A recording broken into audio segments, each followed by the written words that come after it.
मैं राम प्रताप सिंह कुशवाहा और आप सुन रहे हैं ज्ञान एंड नॉलेज का विशेष प्रोग्राम मंथन। और मंथन में आज है विश्व परिचर्चा का अंतर्राष्ट्रीय विषय रूस यूक्रेन युद्ध और भारत के प्रधानमंत्री का शांति प्रस्ताव।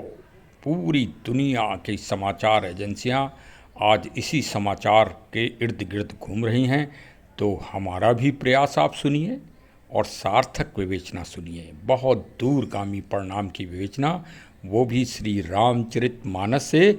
और जब रामचरितमानस इसको पूरी नहीं कर पाती है तो भगवान कृष्ण भी कौरवों के पास गए थे प्रस्ताव लेकर।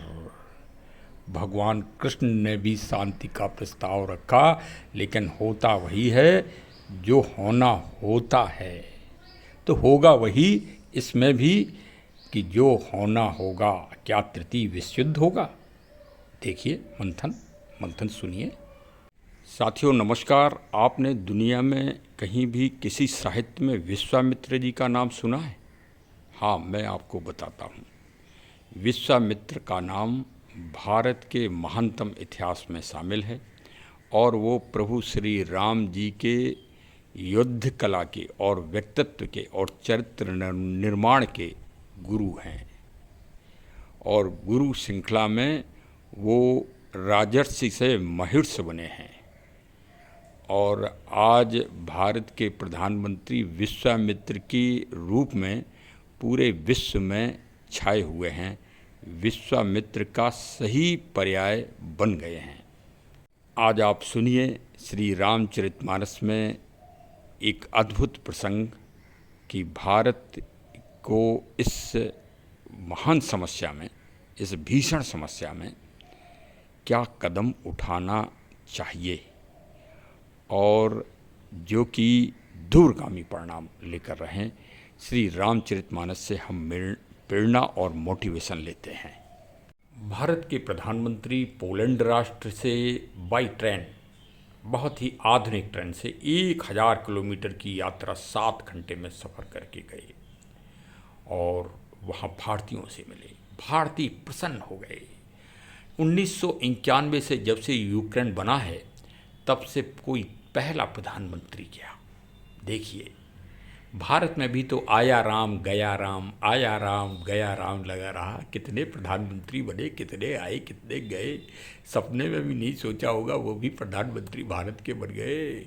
अरे जनता वासियों, भारतीय वासियों, इस पे दिमाग लगाए रहना। हाँ, बिल्कुल अटल रहने की ज़रूरत है। देश आपका है। हाँ, ये बहुत बड़े संघर्ष के बाद जो आप सोचते थे, जो आप गर्व करते थे, आज 2 महाशक्तियों के बीच में ये रेफरी बन के खड़ा हो गया है भारत। आपकी ताकत से, आपकी विचारधारा से। आपने जो विचारधारा बदली है, कब से? 2014 से। देखिए, हमारा चैनल किसी एक का प्रशंसक नहीं है और आँखों पर देखने पे विश्वास करता है। ये नहीं कि हो जाएगा, हो रहा है, होगा, इस पे नहीं। प्रैक्टिकल देखिए। हमको भारतीयों को एक षड्यंत्र के तहत कितना दबाया गया इन सफ़ेद चर्म वालों ने। भारत को चूसा है जौं की तरह 250 साल। हाँ, हमको बढ़ने नहीं दिया। क्यों? वो जानते थे कि जिस दिन ये भारतीय स्वतंत्र होंगे और ये अपने पे आएंगे, उसी दिन ये दुनिया में राज करेंगे। राज, चाहे टेक्नोलॉजी हो, चाहे अर्थव्यवस्था हो, चाहे एग्रीकल्चर हो, चाहे विकास हो, चाहे आर्थिक स्थिति हो, ये सब में डंका पीटेंगे। ब्रिटेन की 5वां स्थान हटा के भारत 5वीं महाशक्ति आर्थिक बन गया है। क्या कोई, आप अगर महाशक्ति होगे तो आप चाहोगे कि कोई दूसरा जो आपके आज इस पे आपने शासन किया हो वो अब महाशक्ति बन जाए? बस इसी से समझ लो पूरा षड्यंत्र चल रहा है। अच्छा चलिए, अब भाई फिर इधर उधर की बातें हो जाएंगी।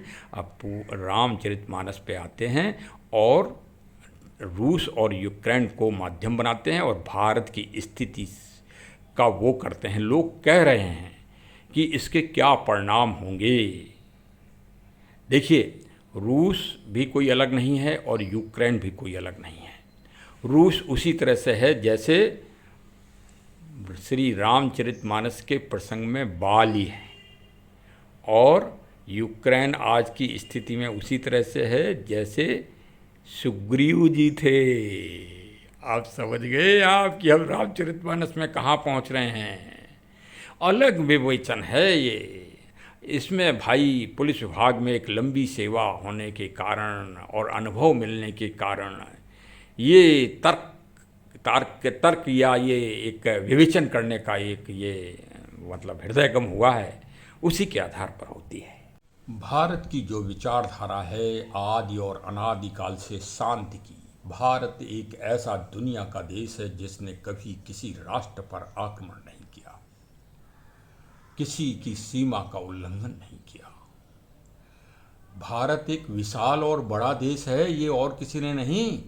जेलेंस्की यूक्रेन के राष्ट्रपति जी ने प्रधानमंत्री जी के सामने विनम्रता और शिष्टाचार से ये उद्घोषण किया है कि भारत इस युद्ध को रोकने में सक्षम है और भारत ही इस युद्ध को रोक सकता है।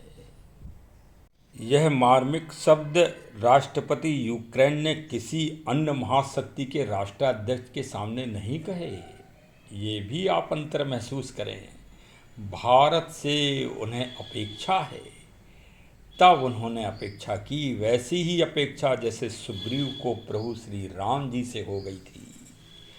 और राम जी ने फैसला किया कि बाली को दंडित किया जाए उसके अपराध के कारण। देखिए, बाली ने स्वयं कहा है, मैं बैरी सुग्रीव प्यारा, अवगुण कवन नाथ मुहि मारा। तो ऐसी भीषण परिस्थितियां आती ही हैं लोगों के सामने जो महान नायक होते हैं, और इस विपरीत स्थिति में वही निर्णय लेना होता है जो सत्य होता है। उसका ज्ञान देती है श्री रामचरितमानस। बाली इतना सशक्तिशाली था, बाली इतना ताकतवर था कि दशकंधर रावण के पास अगर सूचना करा देता तो रावण माता सीता जी को सम्मान सहित वापस कर जाता, क्योंकि रावण को वो बाली पहले जीत चुका था। आप समझ लो इसी से आप। और लेकिन प्रभु श्री राम जी ने सुग्रीव ऐसे निर्मल और कमज़ोर भक्त का पक्ष लिया, क्योंकि वो सत्य के मार्ग पर था, वो धर्म के मार्ग पर था, वो कर्म के मार्ग पर था। अतः भारत को भी इस समय निर्णय लेना ही पड़ेगा और युद्ध को रुकवाने का हर संभव प्रयास करना पड़ेगा। अब कई तथाकथित लोग सोच रहे होंगे कि रूस से संबंध खराब ही हो जाएंगे। अरे भाई, फिर भी राम जी आपको फिर ज्ञान दे रहे हैं, फिर मोटिवेशन दे रहे हैं। बाली का वध भी किया, बाली को मरते समय प्रसन्न भी किया। क्या कहा, जन्म जन्म मुनि जतन कराही, अंत राम कही आवत नाही। ये राम महान ज्ञान दे गए हैं कि किसी का अहित नहीं करो, अहित में भी उसको कल्याण कर दो, उसका अहित में भी कल्याण हो उसका, जैसे बाली का कल्याण हुआ। तो जो कल आज जो कदम भारत के प्रधानमंत्री उठा रहे हैं उसमें सोवियत रूस का भी कल्याण है, रूस का कल्याण है। पुतिन साहब समझ जाओ, आप इस युद्ध को जीत नहीं पाओगे। 32 महीने हो गए और अब यूक्रेन की शक्ति दिनों दिन बढ़ती जा रही है। इसलिए अच्छी बात यह है कि आप तुरंत निर्णय मान लो। कैसे, जैसे बाली ने मान लिया भगवान राम जी का निर्णय। और क्या किया बाली ने चतुराई कि अपने पुत्र अंगद को युवराज बनवा दिया। कैसे, अंगद का हाथ भगवान राम जी के हाथ में सुपुर्द करके और आंखें बंद कर ली और अपनी मोक्ष गति भी पा ली। अब समझ में आया कि श्री रामचरितमानस कितनी महानतम है। और इसको हमारे मान्यवर श्री स्वामी प्रसाद मौर्य साहब गाली देते हैं, और पटना के शिक्षा मंत्री साहब। अरे भाई, बताइए, हंसी आती है आपको।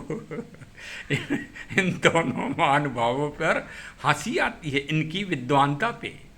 अरे कभी पढ़ लो, पढ़ो नहीं, आत्मज्ञान करो। रामचरितमानस पढ़ने वाली चीज़ नहीं है। महानुभाव, हम आपका सम्मान करते हैं। और हमारा भाई कोई भी ब्लॉग सुन रहा होगा तो इन दोनों महापुरुषों के पास जरूर पहुंचा देना, क्योंकि अगर अब इन्होंने और गाली रामचरितमानस को देना चालू की तो रामचरितमानस वास्तव में दुनिया के सबसे बड़े संग्रहालयों में और दुनिया के सबसे बड़े एम्बेसी में पहुंचेगी और सबसे आगे उसकी प्रति रखी मिलेगी। गाली जरूर देना भाई महानुभाव साहब। अभी लखनऊ में जलाई है, दिल्ली में भी जलाना, हाँ खुली छूट है, भारत के संविधान देता है। लेकिन संविधान ने तो इस बार कड़क कदम उठा दिए हैं, आज जमानतें कैंसिल कर दी हैं। माननीय न्यायालय ने ध्यान रखना, अब आगे से गाली वाली मत देना। और वही अंगद ने फिर क्या किया, प्रभु श्री राम जी की विजय में महान से महान भूमिका निभाई और उस गाथा को अमर कर दिया। कभी उसने आज तक किंचित मात्र रंज नहीं किया।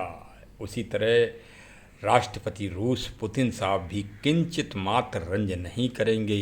चाहे माननीय प्रधानमंत्री जेलेंस्की जी को गले लगाएं, कंधे पे हाथ रखें, तो भी रूस के राष्ट्रपति ये सोच रहे होंगे कि माननीय प्रधानमंत्री जी नरेंद्र मोदी जी रूस का ही भला करेंगे।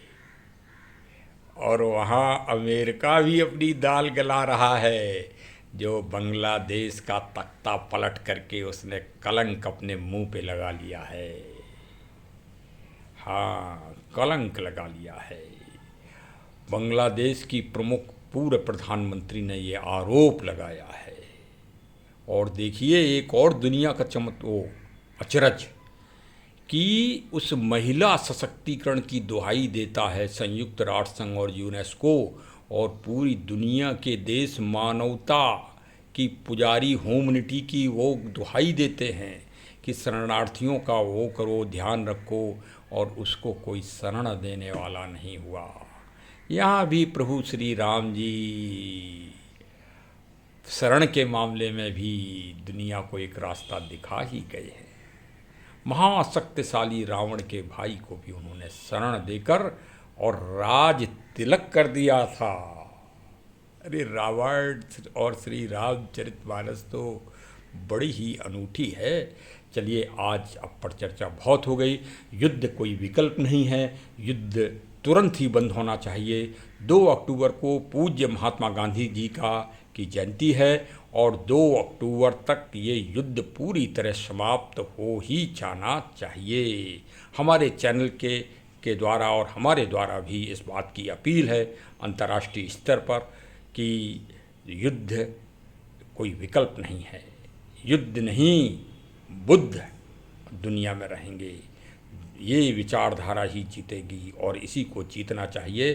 तभी विश्व का कल्याण है, वसुधैव कुटुंब का कल्याण है, जन कल्याण है, लोकहित का कल्याण है, जो श्री रामचरितमानस पूरी दुनिया को ज्ञान देती है। चलिए साहब, बहुत बहुत धन्यवाद, आपने हमको सुना। कृपया हमारे चैनल को सब्सक्राइब करें, मिलने जुलने वालों को भेजें और इसी तरह का मंथन और विचारण आपको मिलता रहेगा। अभी हम पोलैंड के ऊपर भी चर्चा करेंगे। एक सब्सक्राइबर साहब का पोलैंड के ऊपर भी प्रकाश डालने के ऊपर आया है कि पोलैंड के विषय में श्री रामचरितमानस क्या कहती है। पोलैंड यात्रा में प्रधानमंत्री जी को इतना सम्मान मिला, वो सम्मान किस बात का प्रतीक है? इसका उत्तर तो यही है कि सनातन व्यवस्था में ही सम्मान है। जो सनातन व्यवस्था के अनुसार चलेगा उसे सम्मान मिलना ही है। हमारे पूज्य जामनगर के राजा साहब ने वो अद्वितीय कार्य किया था, जब पूरी दुनिया उन बच्चों और महिलाओं और पुरुषों को शरण नहीं दे रही थी हिटलर के डर के कारण, तब उन्होंने भारत में अंग्रेजी शासन होने के बावजूद भी उनको शरण दी थी और उनको अपनी प्रजा में शामिल किया था। उस सम्मान का बदला पोलैंड देश आज दे रहा है।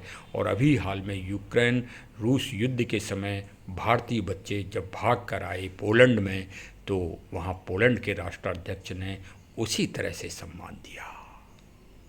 बापू शब्द राष्ट्र पूज्य महात्मा गांधी जी के पीछे जो लगा है, वो बापू शब्द सही रूप से जामनगर के राजा दिग्विजय रणजीत सिंह के पीछे जनता प्यार से उनको बापू कहती थी और पोलैंड के वासी भी उनको बापू कहा करते थे।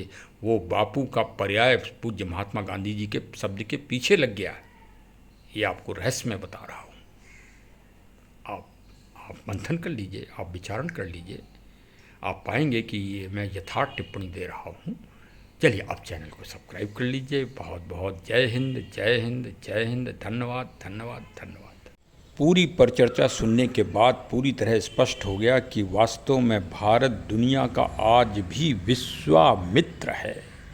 तो हमारा ये जो प्राचीन महर्षि विश्वामित्र जी हुए, उनका नाम यथार्थ विश्वामित्र है। उनसे बड़ा कोई वैज्ञानिक, उनसे बड़ा कोई आविष्कारक, उनसे बड़ा कोई आध्यात्मिक हठी संत, ऋषि और देवतुल्य व्यक्ति कोई नहीं हुआ।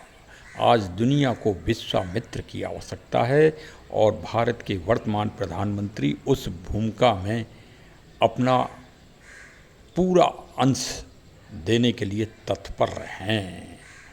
और अगर भाई अब इससे भी समस्या का समाधान नहीं हुआ तो दुनिया के सबसे बड़े योगीराज कूटनीतिज्ञ भगवान कृष्ण दुनिया को ये संदेश कौरव और पांडवों के युद्ध के बाद से दे गए हैं कि जो होना है वो तो होके रहेगा। आज पूज्य भगवान श्री कृष्ण जी का जन्म दिवस है, जन्माष्टमी है। उसकी हार्दिक शुभकामनाएं और दुनिया को इससे बड़ा महान सिद्धांत और महान मोटिवेशंस और प्रेरणा दूसरा और कोई नहीं मिल सकता। ऐसा ज्ञान सनातन व्यवस्था में ही है कि दुनिया शांति से ही विकास कर सकती है, अशांति से नहीं। जय हिंद, जय हिंद, जय हिंद।